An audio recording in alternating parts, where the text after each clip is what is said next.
Audiophiles, and welcome to another episode of Is It? With me, Dan, and him, Sean. And we are looking at today. Today, Dan, we are back with another Softube massive. It's the Softube Weiss DS1 Mark III. Softube, we've seen a lot of Softube recently. Been looking at a lot of Softube recently, yeah. They've got some great plugins. They have, yeah. Clearly. So take us through the Softube Weiss DS1 Mark III. It was and still is a piece of hardware, quite often seen in mastering studios. It's a dynamics, EQ, limiting, compressing, de-essing processor.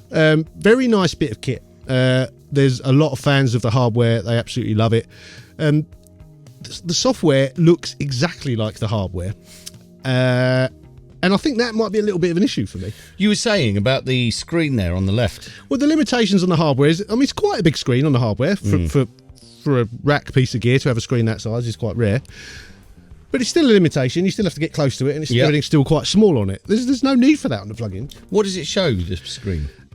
So there's two major screens. There's one where you can have this waveform so you can see the compression or DS and whatever that's going on. And the other screen is basically very small controls of all the various things and small meters.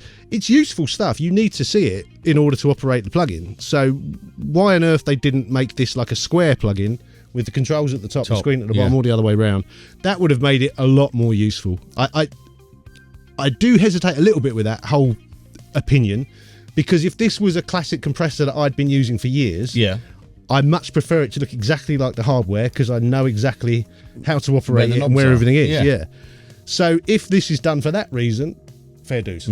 I've never used the hardware, therefore I don't have that. It's quite educated. It's not often. There's not loads of plugins where you get to see the compression as a line and no, it's becoming more popular. It's quite interesting. I'm not sure it's a good thing.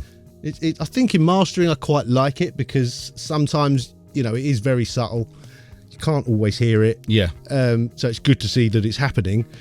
But I kind of prefer to use my ears. We've had this conversation with EQ plugins where you see the curve, and it's like that. The curve could scare you off and make you back things off, but you really should be just using your ears. So what I can see, there's lots of lights and stuff across the bottom there, just under the screen. It's just all the various settings. It's I don't think it's the most intuitive piece of hardware to use, and the same goes for the software. The good thing is that you can just click around a bunch of presets and see what it's doing. The de-essing on it, I think, is excellent. It's right up there.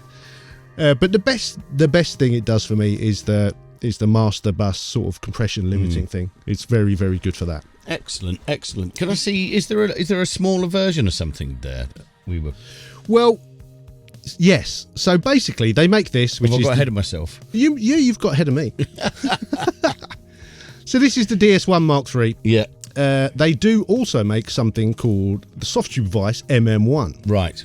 Which is the mastering maximizer, which is basically the maximizer algorithms from this in a smaller, easier to use, arguably better looking plugin. That you've just described me. Smaller, easier to use, and better looking. Than what? You. I'm not sure that's true. When was smaller better? When did that happen? Whatever makes you sleep through the night, Dan. In your little bed. My little goblin home. Let's not talk about the hairy feet. No, well, I have to shave them. Okay, good. So, have we got any more to add in terms of technical bits? No, we've probably got the technical stuff down. I don't want to get ahead of you again. No, I mean, I would say, purely from a use point of view, the de-esser is good on this. However, there are better de-essers. Right. We won't talk about price just yet, but there's also cheaper ones. So really, this excels at the mastering, maximising stuff. So in that case, I would just get the MM1. The MM1 is exactly that. I think the metering's better. I think it's a better bet. Okay. So let's look at demos. Yeah, demos then. Well, this will wind you up too, because it's a division of 10. It's a 20-day demo on both. No, that's okay. I'm over that. You're over that now? Yeah. That was a temporary thing. Yeah. 20-day demos. 21 or 14 days? Why 20 days? Who knows? But fully functioning, no white noise. That's a Softube thing, because it was the... I can't remember what it was, but it was the Softube one that was a 20 days. That's what they do. Previous, yeah. 20 days. Yeah. Okay, so you want to know how much these things cost? Yeah. Brace yourself. The DS1 Mark III, Dan. Yeah. Regular price, €549. I mean, it doesn't even make one angry because it's so hilarious. It's ridiculous. You could buy Logic twice for that. It's insane. It's insane. I know the hardware is expensive, and this is identical in almost every way. Who's going to go and spend 550 quid on one plugin? I hope nobody ever. It's insane. It's insane. In the sale, it is €309. If you've got this, you know, we often hear from people that have got. Oh, someone out there's got it. You know, drop us a line and let us know why you've spent €309 or €549 on it. Excuse me. Yep. Yes, it's insanity. So fortunately, there's a smaller version, the Maximizer. The MM1 should be €199, which is also a bit insane. €199. However, in a sale, €69. Okay, so you're edging slowly towards a sort of. I think for €69, I was very impressed with the sound of it. For €69, if you are mastering, and if you do a lot of it, you'll realise that very soon you can't get away with one limiter or one maximizer. You need a few because they work with some things and not others. Yep. It sounded great. Really liked it. So I think €69 is probably pretty fair for that. So, are we gonna ask the question for what each? Yeah, let's start with the expensive one. So the DS1 Mark III. Sean, the DS1 Mark III, is it shit? It's absolutely insane, then, because it's €549 or €309 in the sale. So bollocks to that. What are you thinking? Yeah. Hell no. Who are you selling your fucking plugins to? Crazy cool.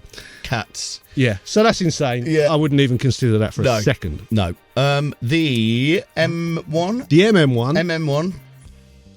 Don't think it's shit at all. No. I think it's a nice plug-in. It's a lot more sensible. €69 in the sale.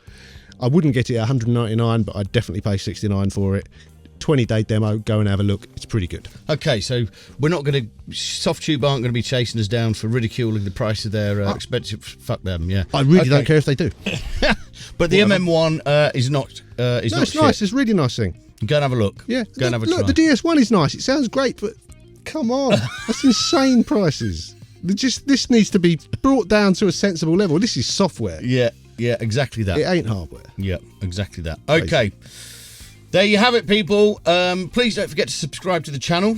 Please do that and like the video. We also have an Instagram, which is Studio Life 101, and there's a Patreon, and there's a merch stand, and a whole bunch of other stuff, and it's all down there. All the stuff you already know. Yeah. So until next time, fellow audiophiles, sayonara. Later on.